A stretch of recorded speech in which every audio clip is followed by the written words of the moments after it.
stormy night in January 1996 in Varginha, Brazil, a strange incident allegedly took place, which was to thrust this part of South America into the international spotlight. Incredibly, over a dozen witnesses claim to have seen strange lights in the sky and alien creatures running loose in the area. Was this man's first significant contact with an alien race? Or was it a case of people misidentifying more terrestrial events? I travelled to Brazil to see for myself.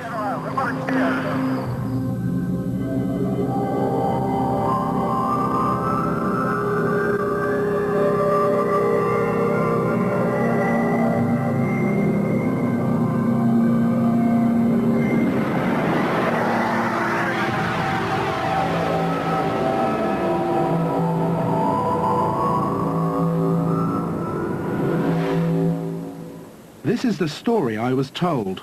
On the 20th of January 1996, an unidentified object crashed into the area behind me. Over the next 2 days, 2 alien creatures were captured alive by the Brazilian authorities. Within hours of the first capture, a total media blackout was imposed. And despite scores of military and emergency personnel and over a dozen witnesses seeing both the craft and the bodies, the Brazilian government refused to admit that anything of an extraterrestrial nature took place here. As incredible as it sounds, that's the story many people here believe. Could the Varginha incident be the most significant close encounter ever? Or was it a hoax, mass hysteria, or even pure fantasy? I've received reports from military witnesses who say that they were part of a military unit sent to capture an alien creature. People who claim to be witnesses give accounts of creatures being taken to the local hospital and details of the autopsy performed. And I talked to the frightened locals who say they saw a craft crashing into their town. It's just unbelievably undeniable. Undeniable. Now, doesn't matter what the military say, they are hiding. They are hiding. They do have captured aliens in Brazil alive. The creature was about 160 centimeters long, with big V-shaped feet. It had dark brown skin, which looked oily. A big head, bigger than ours, with some kind of protuberances on the top of it. 3 of them. These creatures from another planet were captured, taken in by the Army, and then examined biologically. A method I use when investigating UFO cases that, after assessing all the evidence and deliberating the pros and cons, I give it marks out of 10. The case of Varginha gets a 7. I don't think that people are making this up. What I do think we have to check out very carefully is the possibility that we are dealing with a series of events which have been, as it were, linked together, perhaps by people who are very keen to come to particular conclusions, and that we're dealing perhaps with nothing more exciting than a series of misidentifications and people putting perhaps quite extraordinary explanations on events which may be rather mundane. I think this is going to be a very important situation where we can prove that alien beings had really visited our planet. It's hard to imagine a more unlikely setting for what would be mankind's greatest contact with an alien race. Varginha is a small industrial city of 120,000 people in south-central Brazil. Since the news broke of the alleged sighting and capture of alien creatures, an army of UFO researchers, international TV crews and press descended on the area to cover, if it's true, the most astonishing close encounter that the world has ever heard about.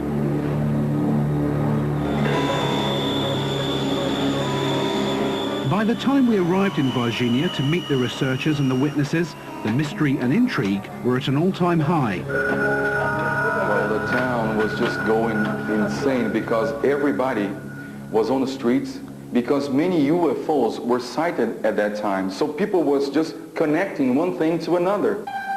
The city was in a panic.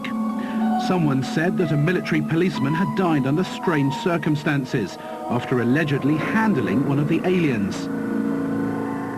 Some people even said that healthy animals in the local zoo had mysteriously died overnight, and dozens of people had reported UFO sightings. Varginha was in the grip of an alien frenzy. Uma testemunha militar afirma que a criatura foi mesmo capturada.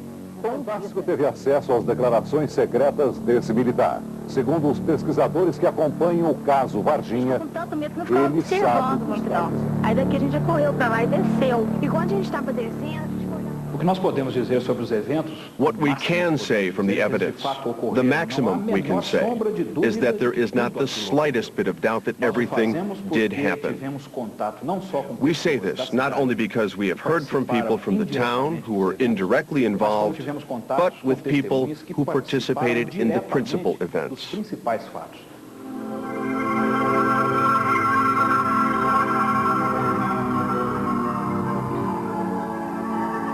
Some of the UFO believers claim that on the night of Friday the 19th of January, a US spy satellite detected an unidentified object entering the Earth's atmosphere.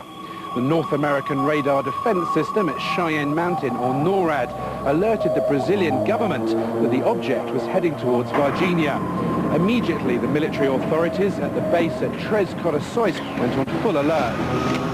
It was a night of frenzied military activity behind the scenes.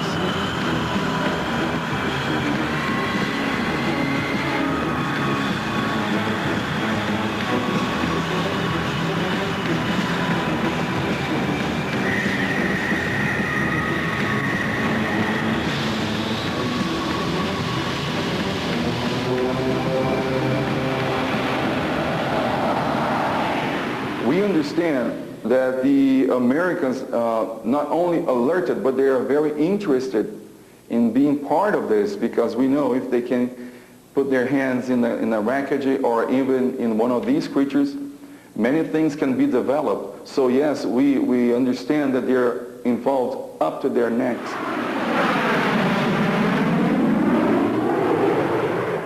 Awful lot of sophisticated equipment up there, looking for re-entry of an American satellite, of a Russian satellite, or a flying saucer.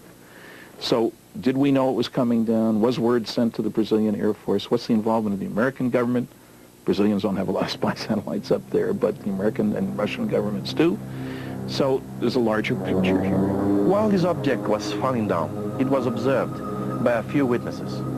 It was very strange because some of them could describe an object like a cigar-shaped, with a cigar-shaped format, like in flame, with some sparkles, things like that. Several witnesses said they did see a strange craft in the sky that night. Eurico and Aurelina de Freitas saw what they thought was a UFO glide past their farmhouse a mere 5 feet off the ground in the early hours of January the 20th. It appeared to be in some sort of trouble. We were sleeping, but my wife could not sleep, so she got up. We heard the noise of the cows becoming startled. That's what got our attention. My wife went to the window and called me over.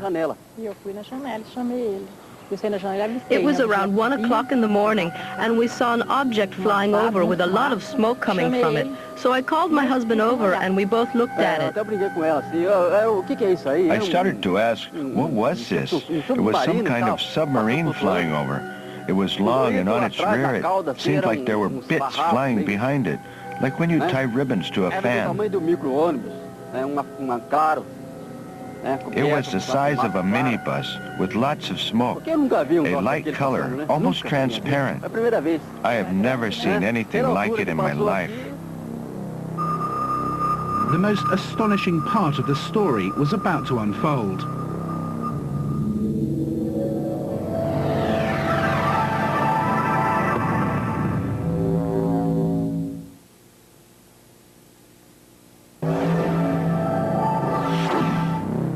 The sensational story of an alleged close encounter in Brazil got even stranger. One of the anonymous sources I spoke to claimed that at approximately 7 a.m. on Saturday the 20th, the local fire brigade here received an anonymous phone call which reported that a strange creature was seen running loose on the outskirts of Varginha. He further claimed that the firemen drove the short distance to where the creature was reported, about 5 minutes away. But curiously, when they arrived at the location in Jardim Andari to capture the creature, a contingent from the nearby military base, ESA, was already there.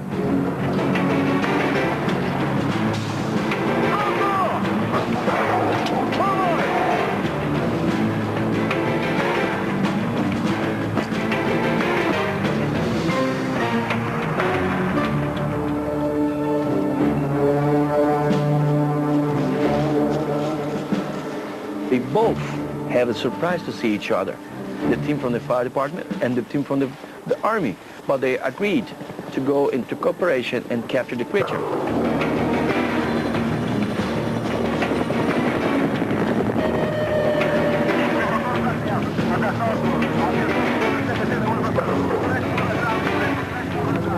At about 10:30 in the morning, according to my source, the firemen located a creature cowering in the tall grass. They were expecting to find a wild cat or dog. What they say they found would change life in Varginha forever. Pretty soon, everyone had heard the stories about crashed spacecraft and alien creatures. The town was abuzz with rumors.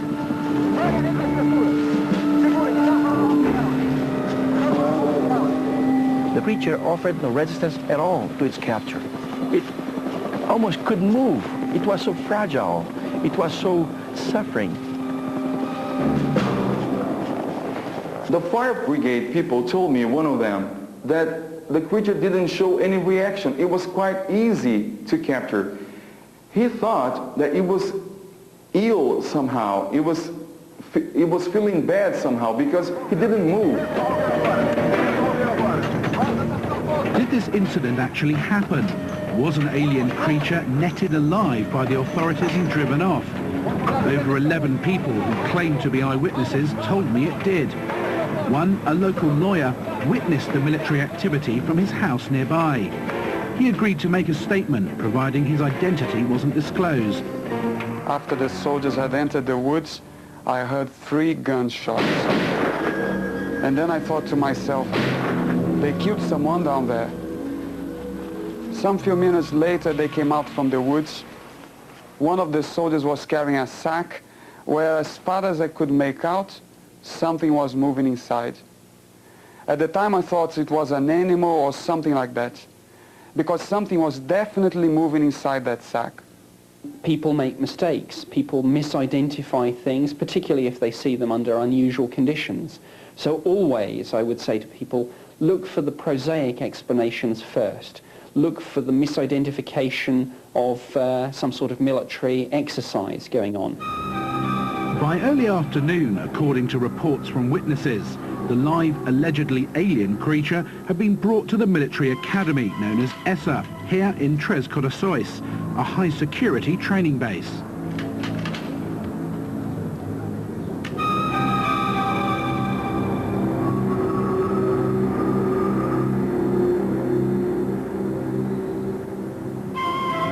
Só que é o seguinte, o pessoal não pode estar fazendo essas tomadas. Certo. Vamos falar com eles. We have to cut this filming right now. I asked to interview the senior officer.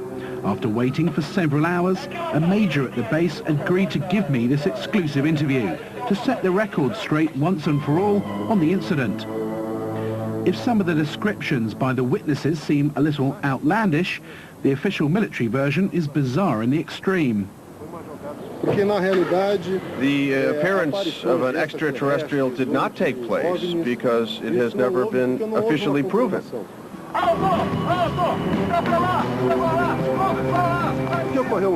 What happened was that on the 20th January 1996, there were violent storms in Varginha. Here in Três Corações, we were having a ceremony. We also had to send some truck for maintenance while they were still under guarantee.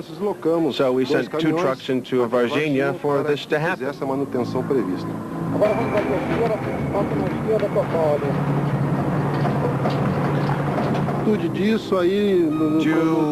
further complicate the story, there were more coincidences relating to the events. At the hospital in Varginha, there was an expectant dwarf couple.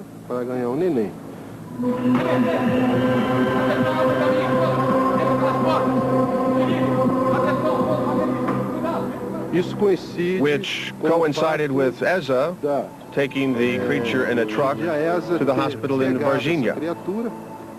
There must be a confusion between this and the dwarf couple who were expecting a baby.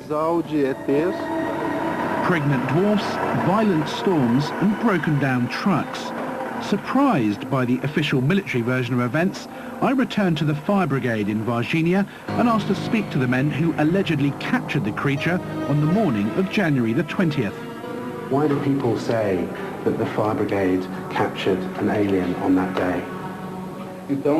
I think that the public should ask how it was possible beings from another planet were expected to be captured by 6 to 10 firemen. Everyone here, including the commander, doesn't believe it because we never saw it. The fire brigade here in Varginha deny that they captured any aliens on January the 20th. To them, they say it was just another routine day. But when I asked them to tell us what they did on this routine day, they told me it was classified. Hardly surprising, since most military activity is indeed classified.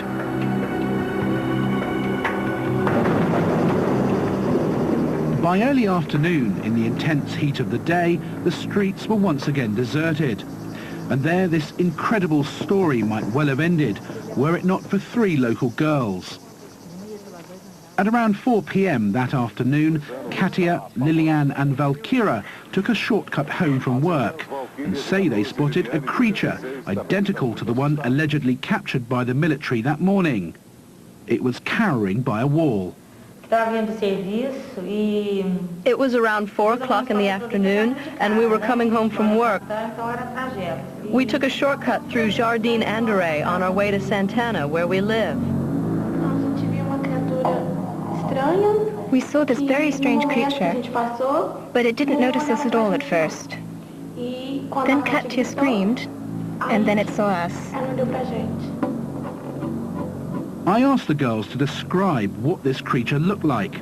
With the help of an artist, we built up a detailed sketch.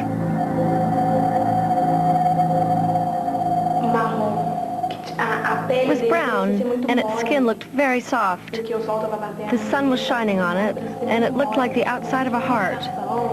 The eyes were big, round and red, and there were 3 horns on its head, and visible veins on its arms. When it looked at us, it seemed as though it was suffering, anxious, as if it was in some kind of pain. It was more when my eyes made direct contact with its eyes, and I could just sense that it was suffering. There was just something about it. Katia and Liliane ran off, but I froze. But they came back and grabbed me, and we all ran away. So they arrived home, and they told their mother, "Mommy, we just saw the devil." And the mother is a very brave woman. She said, "No devil is going to play with my kids." And she managed to get to the location just to smell its train, smell odor in air. But nothing was seen. The creature wasn't there anymore. And what happened is that the rumors was spread that a few kids saw the devil. Clearly there was something strange there, but there are a large number of strange wild animals in Brazil, and some of them are certainly not creatures with which Western researchers are familiar. It's a large country, and there are all sorts of unusual animals there that may indeed cause someone to say, "My goodness, what's that?" There's no animal you could be confusing with what the girls just saw. It's just impossible. Not inside Varginha. Varginha it's a place where you have many industries. It's a very civilized place. You won't find wild animals just walking around the streets. It's just impossible. I do not think that any of our principal witnesses are lying. None of them. Not the civilians or the military. The statements are concrete, and I believe in the sincerity of all of them. As I mentioned, we had violent storms that day. In Varginha, there's a mentally handicapped man, a dwarf, who has a strange, disfigured appearance. As a consequence of these storms that we'd had, he had hurt himself whilst trying to take cover or get home. When this happened, he was near the area where these girls said they saw this strange creature. But if we were to look at what they saw again, they could have confused this dwarf man with something else due to his disfigured physical appearance and dark skin. By nighttime, Varginha and the surrounding areas were alight with talk of aliens, UFOs and military cover-ups. But even so, no one could have predicted what some people say happened next.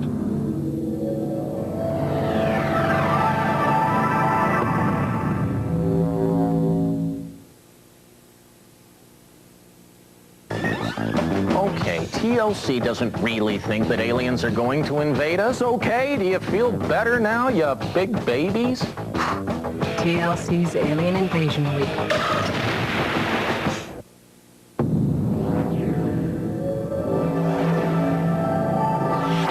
The story of a supposed alien capture in Brazil gets even stranger. I was told by an anonymous military witness it was on this road at around 10 p.m. on Saturday that a military patrol saw another creature lying injured on the roadside. And like the one earlier on, they decided to capture it with little resistance. They put it in a net and then drove it a few miles back into Varginha and took it to the local hospital. Researcher Vittorio Paccaccini secured an interview with a military witness who claimed to have been involved in the capture of this live alien. This is what he told us. On January 22nd, 1996, Monday, a military convoy with 3 trucks left Eza and headed towards Varginha. In charge of the operations were 2 S2 Brazilian Army intelligence lieutenants. They are secret officers. Most of the Army people don't even know who they are. On the road outside Varginha, we saw a strange creature crouched by the side of the road, so we stopped.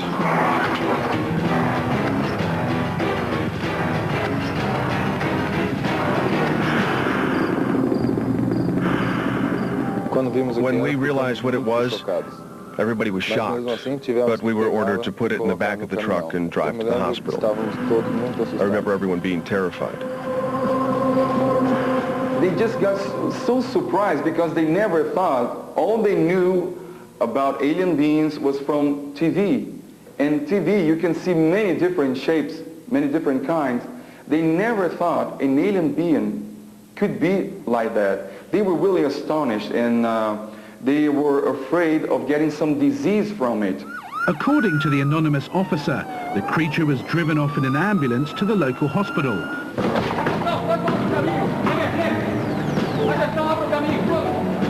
But it was dead on arrival.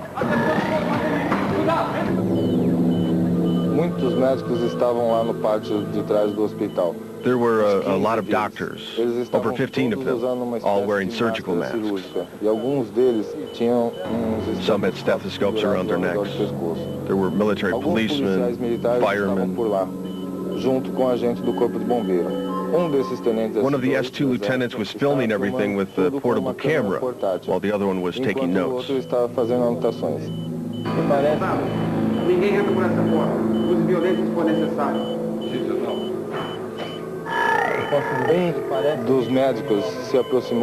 One of the doctors came over and opened that little slit of a mouth, grabbed its tongue and rolled it out using forceps. It was a long, flat, black tongue, about 12 centimeters long. When the doctor released it, it went straight back into that little slit.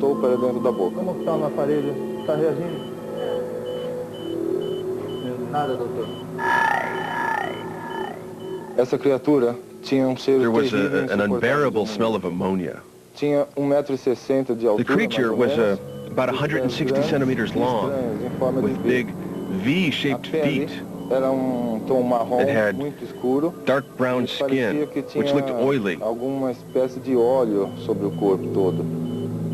A big head, bigger than ours, with some kind of protuberances on the top of it. 3 of them. It didn't have a nose, just 2 holes. And it just had a slit of a mouth and big round eyes with no pupils at all. Its legs were short and skinny, had long, thin arms.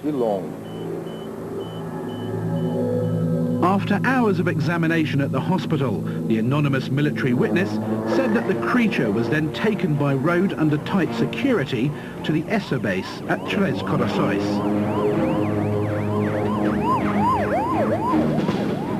The dead creature remained under guard at the army facility until very early the following morning, Tuesday the 23rd of January. Under the watchful eye of Lieutenant Colonel Olimpio Wanderley, our source says that the alleged alien was then transported to its final destination. The next morning, at 0300 hours, the same well-armed convoy, under the command of Sergeant Pedrosa, an intelligence officer, took this creature to a military facility in Campinas, where they delivered it to Captain Ramirez, an officer from ESA, who was already waiting for the convoy. From the military facility, they then transferred the creature to the Unicamp University in the same town. Behind the unassuming exterior, there are in fact 2 restricted access laboratories in the basement of the university. And why the creatures were taken there? Because in the University of São Paulo, there is a big team of forensic doctors, one of the finest in the country. And they are headed by Dr. Badam Palhares, who is regarded one of the top forensic pathologists in the country. I contacted Dr. Palhares at the medical facility. He declined to go on camera and give us an interview, but he did telephone us later to give us this statement. I am not and have not actively and personally participated officially in the Varginha incident. I have never been involved with any member of the National Security Service or the Army in dealing with the issues relating to the ETs of the Varginha case. According to the editor of a UFO magazine, several months after the incident, a student asked him whether he had been involved. You know what the answer was? He said, well, my young man, I really would love to give you an answer, but please ask this question again in 10 or 15 years from now. Unconfirmed reports say that after several weeks of testing at the high-security laboratories, the creatures were flown to the United States in an unmarked transport plane.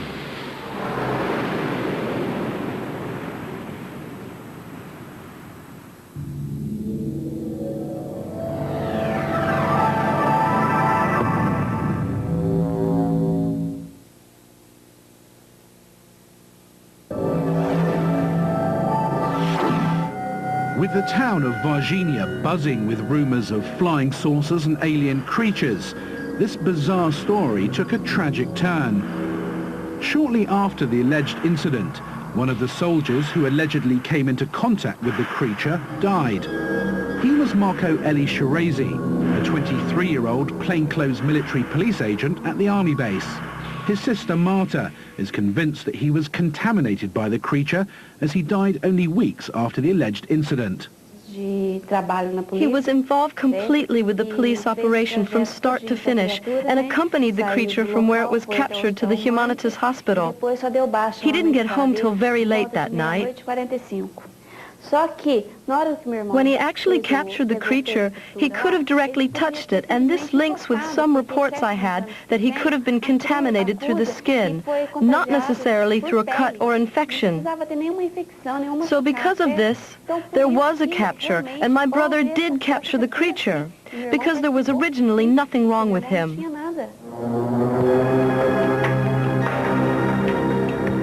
The doctor said no autopsy was necessary. Blood test results were available, however, and indicated that Marco's blood contained 8% of unknown toxic substances.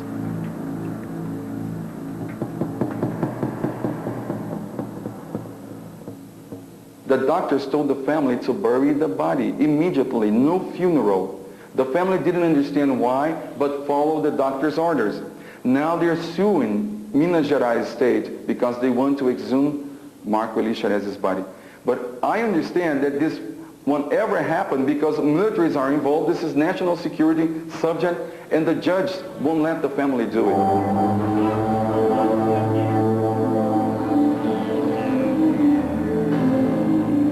In the media spotlight and under intense public pressure to make a statement about the incidents, the military held their own press conference, at which General Lima, commander of ESA, publicly denied the Army's involvement.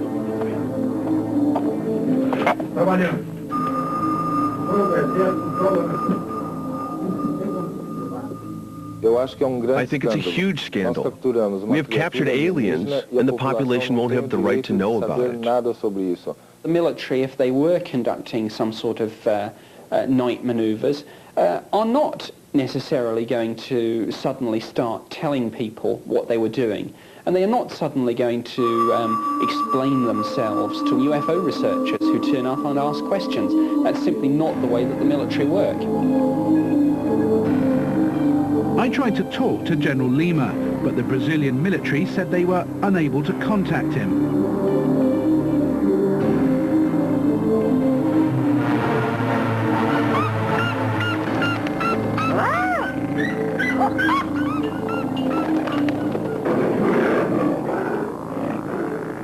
And just when everyone thought the so-called Brazilian Roswell was over, reports emerged of yet another alleged alien encounter.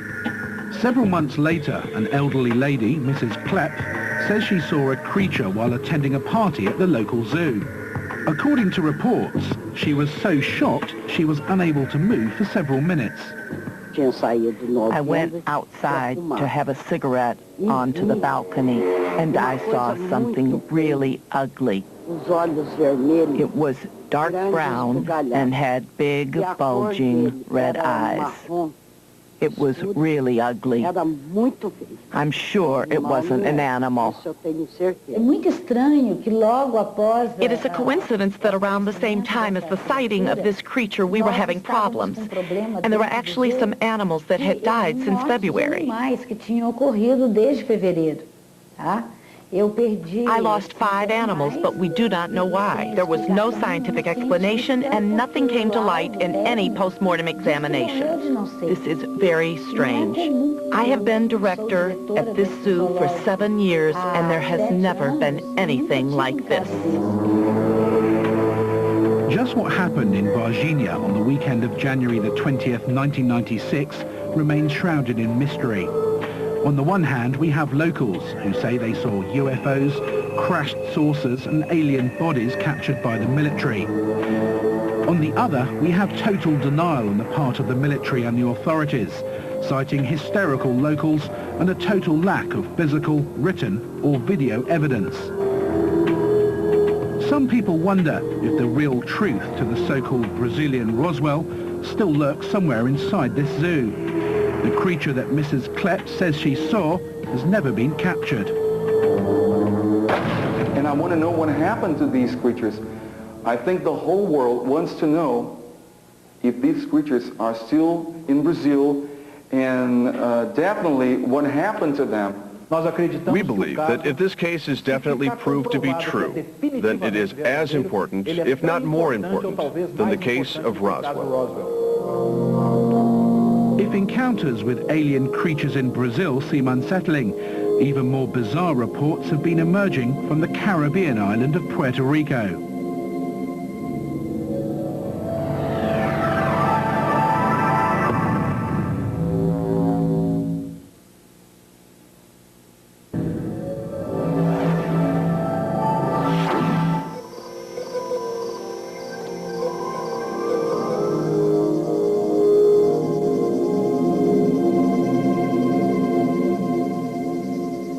Set deep Deep in the hills of Puerto Rico, the Arecibo Space Observatory has been attempting communication with deep space for the past 30 years.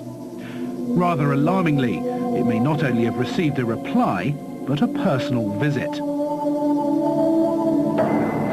In the last 2 years, people say Puerto Rico has been terrorized by a creature known locally as a chupacabra, or the goat sucker, so called because it drains the blood out of its victims.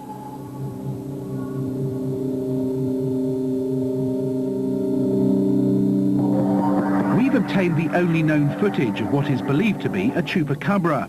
Some biologists say it's just the carcass of a wild cat.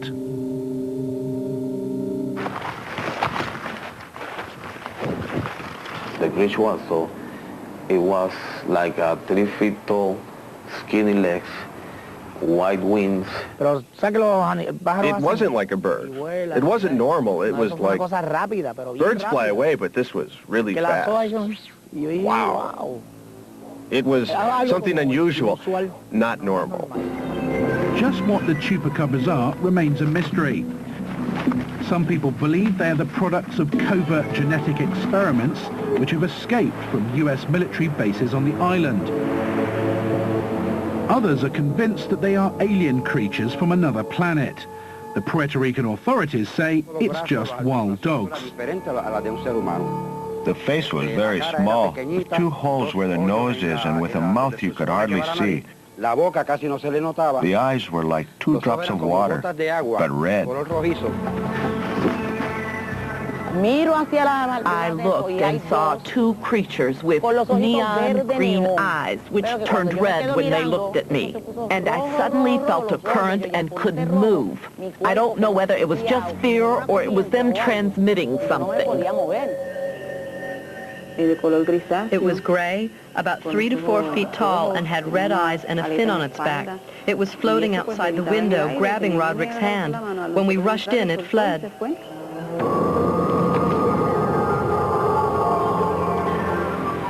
Jorge Martin is well known on this small island.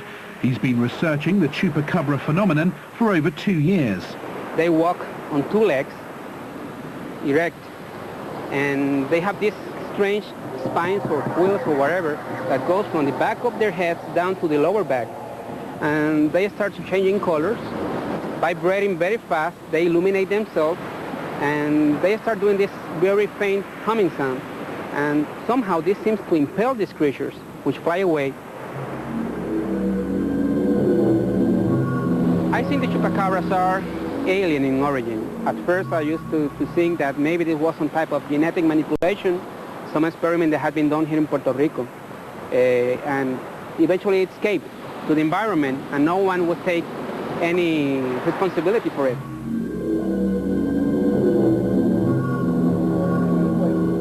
But then, as we started getting more and more reports from serious, reliable witnesses from all over Puerto Rico, in which these creatures were being observed together with UFO, with alien humanoid beings, and being levitated into this craft, etc., I had to change my mind. One witness, Mr. Jesus Sanchez, said he did manage to get close enough to one to strike it with his machete after it attacked his rabbits. He's convinced it's no ordinary animal. I heard a noise, so I came out to see what it was. When I came out, the creature ran past me, so I hit it with the machete twice. It made a hollow-sounding noise like a drum. After that, it ran off. He says that when he returned to his rabbits, they were all dead, with blood drained from their bodies. The marks were quite incredible. No one human would leave those kind of marks. Not even a doctor would leave the kind of marks that the creature left. They had holes through the neck, here to the veins. Like in an operation, no one could do that around here. I asked Mr. Sanchez to identify the creature he saw that night. I showed him artist impressions of a chupacabra, based on other eyewitness descriptions. This was the creature I saw. The shape of the eyes, the nails like that, and the claws on its feet. Some people in Puerto Rico say they're monkeys, but they're lying because monkeys can't fly. They must come from another planet.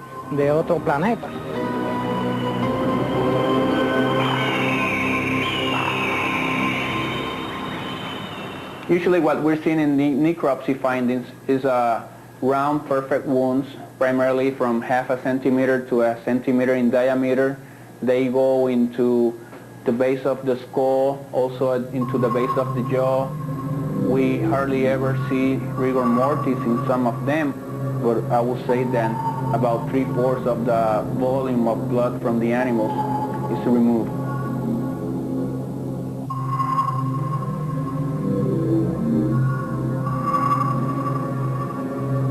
The chupacabra, when it attacks, it appears, seems to produce a probe out of its mouth. Maybe a fairly long probe, maybe 6, 8 inches or so. And they insert this probe in small animals such as chickens, ducks, geese, usually in the neck area.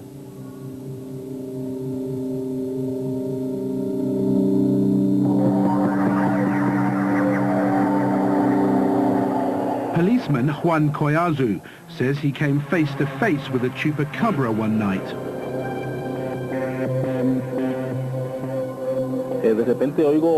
Suddenly, I heard the car alarm go off. I thought someone was trying to steal it, so I raced down the stairs. And when I got down there was an animal fighting my dog. When I got closer, I realized that it was a chupacabra, which had been described to me before. So I stepped back a few feet and shot at it with my gun. When I shot at it, what it did was to roll itself up like a worm and rolled along the ground until it hit the wall. Then it stood up and disappeared within seconds, unbelievably fast.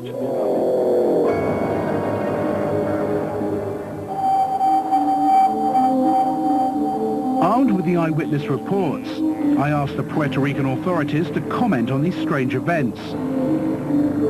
One local mayor believes that chupacabras do exist and has put his career on the line to hunt for them. It's definitely an extraterrestrial. It's something that's never been seen before. I used to work for the police in Puerto Rico before becoming mayor and investigated many cases. But I've never come across something as strange and difficult as this. I went to many people.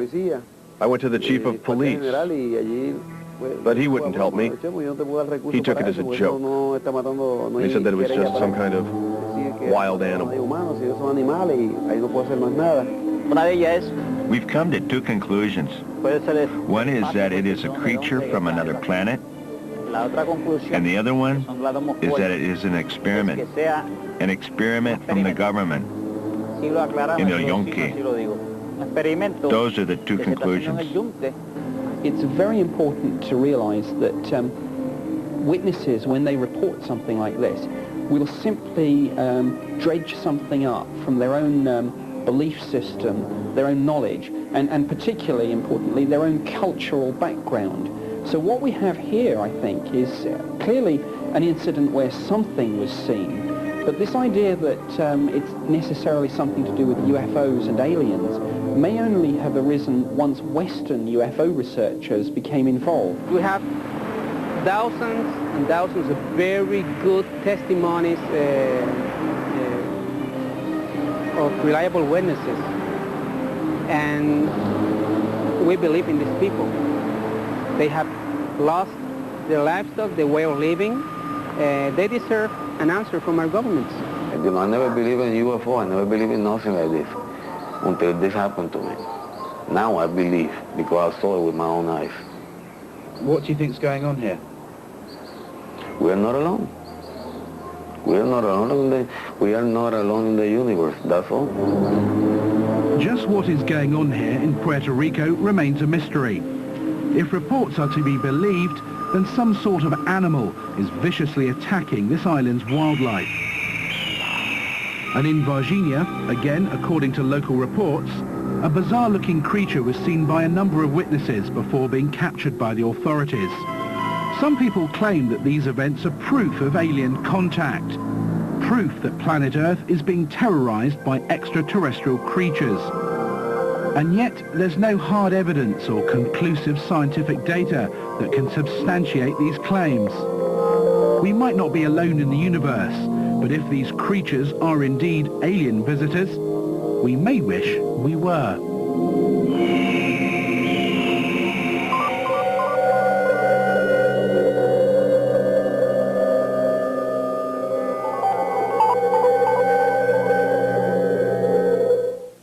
Next on Alien Invasion Week. Imagine waking up to an unexpected guest in your bedroom. It was sort of